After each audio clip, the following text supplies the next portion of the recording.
We have so much to talk about today. I'm sorry if the video ends up longer than usual. If you need to throw in the white towel at any time, please feel free. But if you lost your white towel like GOT7's Jin Young, just throw up a peace sign. Or you know what, maybe it's a V because that's what we're gonna talk about first. The other day, you may have noticed that Respect V and Taehyung Deserves Better trending worldwide, even reaching beyond 500,000 tweets. So what happened? Well, first of all, this is V's handwriting. As you can see on this sweater, the sixth line is also V's handwriting, which made it all the weirder that on some of the other merchandise, fans discovered that his handwriting was completely excluded. And it wasn't just a thing on one piece, as you can see here, it's even missing on the pants. The pants? You never disrespect the pants. It's hard for me to believe that it was intentional, could have just been an oversight, but I have no idea. Either way, fans made sure to notify Big Hit Entertainment about it. Things were being shared to remind that BTS is 7, coming from V himself, which is why when we see things like this memorable photo of BTS with Ariana Grande at the Grammys rehearsal, but it's only 6 of them, it throws everyone off and people begin to theorize on where Junkee was that day. Well, we actually got that answer a lot sooner than I expected because Suga decided to do an hour-long Q&A session on Twitter. And no, unfortunately, he was not in the bathroom. Apparently, he just had something else scheduled to go to and said that if she came just 5 minutes earlier, history would have been very different. But Junkee has not been making headlines this week just for things in the past. The news cycle erupted when a rep from IU's agency announced that her comeback will be on May 6th and will be a song in collaboration with Suga. Apparently, she proposed the idea and he gladly accepted. It said that because they are the same age and are able to relate to one another, they use that as the foundation and synergy of what eventually became 8. You know what that means, right? IU is the 8th member of BT. No, I'm just kidding. But I do think we are going to get a deep song from these two working together. It seems like they were both heavily involved in the production process. There's talk of him rapping in the song as well, but that hasn't been confirmed by anyone. The prophecy of this photo has been fulfilled and he has now collaborated with all 3 of these powerful ladies. I cannot wait for this collaboration, partly because we know when to expect this. Unfortunately, we don't know when we'll ever hear the track from Lady Gaga and Blackpink. It was revealed that it is official and that Sour Candy, along with her album Chromatica, was supposed to be released on April 10th, but no new date announced for obvious reasons. I don't know if fans are more disappointed because they really wanted a Lady Gaga and Blackpink collaboration, or if it's because we just want to hear something from Blackpink, period. And I hate to get my own hopes up, but the last week has seen some very weird updates from Blackpink. First, Jennie uploaded this picture to her story and then deleted it right after. It's probably an edit, but is she teasing something? Second thing, Rose uploaded this story and fans spotted some black hair leading to believe that this beanie is part of a wig. Is something about to happen or are they just messing with us? Like always, I'm gonna stay in the believe it when I see it mode for now. Besides those two teasing us, Lisa did upload an awesome new dance performance on her Lily Film YouTube channel, which caught the attention of choreographer Sierra Nichols, who posted, "In today's episode of Let's Steal from Black People,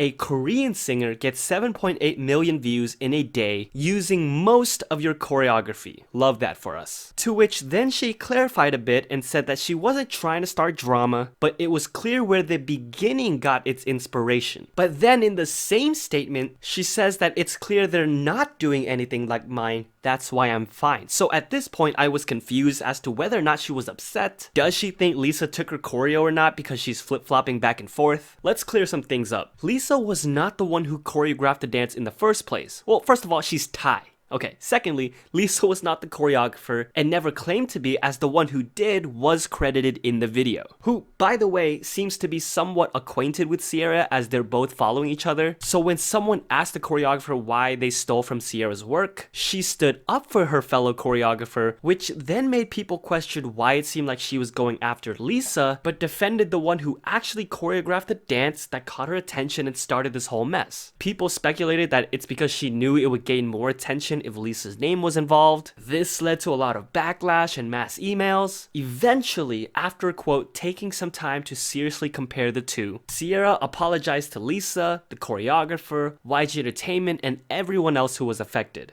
Now, Quinn, one of the artists behind the song itself, posted Lisa's dance on TikTok and has just been showing her love. Is this a response to all of this? Maybe not, but who knows, right? I think besides Lisa's performance, the best thing to have come from this is this picture of Rose chilling on Lisa's butt. It just cracks me up. And we need a little comic relief because the dance chronicles continue, but this time, Apink. See, there were some notable TikTokers. I think they're notable, famous. I don't know, I'm not on TikTok. I am on Instagram though, so follow me there. Anyway, some notable TikTokers decided to use Apink's choreography from Duntarum and label it as their new challenge. And it's not something similar or a few basic moves pieced together that we have to figure out whether or not it's the same. No, it's a very distinct part of Apink's choreography that everyone was talking about when Apink came back. It still blows my mind. What they did change was the song it goes to because they put a different song in the background and didn't credit Apink at all. Now, what set some people off even more was that this girl didn't even seem to care.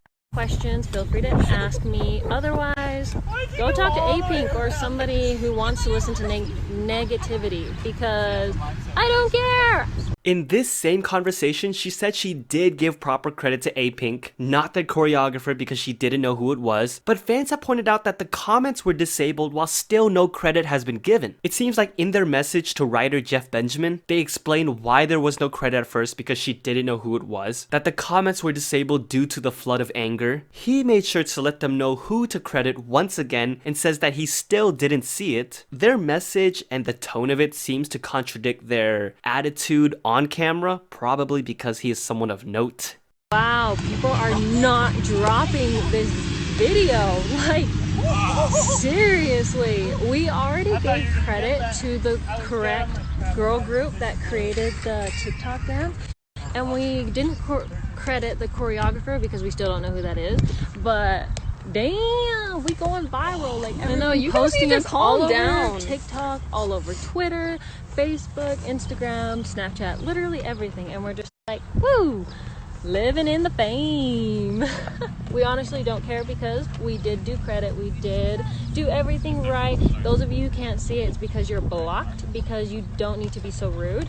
I don't know if by now the credit is there or not. I don't think you can edit something once it goes up on TikTok, but then again, they said they're not going to take it down anyways, probably because of the views. Hopefully, Apink gained some attention off of this at least. We know how hard these artists work and how hard everyone around them works when it's comeback time. We saw two big comebacks this week, Chang'e with Stay Tonight. By the way, stemming off of the last video, it looks like they might have listened to the feedback because all of the Desi culture stuff was not in the music video at all. I think the core of the music video was the storytelling by Dance. I said dance, not pants. But if we want to talk about pants, let's talk about Oh My Girl's Jihyo's sparkling cowgirl pants. Woo! It's so good to see her healthy. First comeback for them since Queendom. New concept, yeehaw. And it was really cool to see them reacting live, finding out they reached #1 on Melon. And just like Jihyo, Mina will be making her first comeback with Twice since her mental health hiatus. They just announced it with more and more on June 1st. This no crowd thing may actually be beneficial to these two girls, as it should help them ease back on stage without the pressures of an audience. But another thing it benefits is that it keeps dangerous people away. Yes, we are somehow talking about Nayeon's problem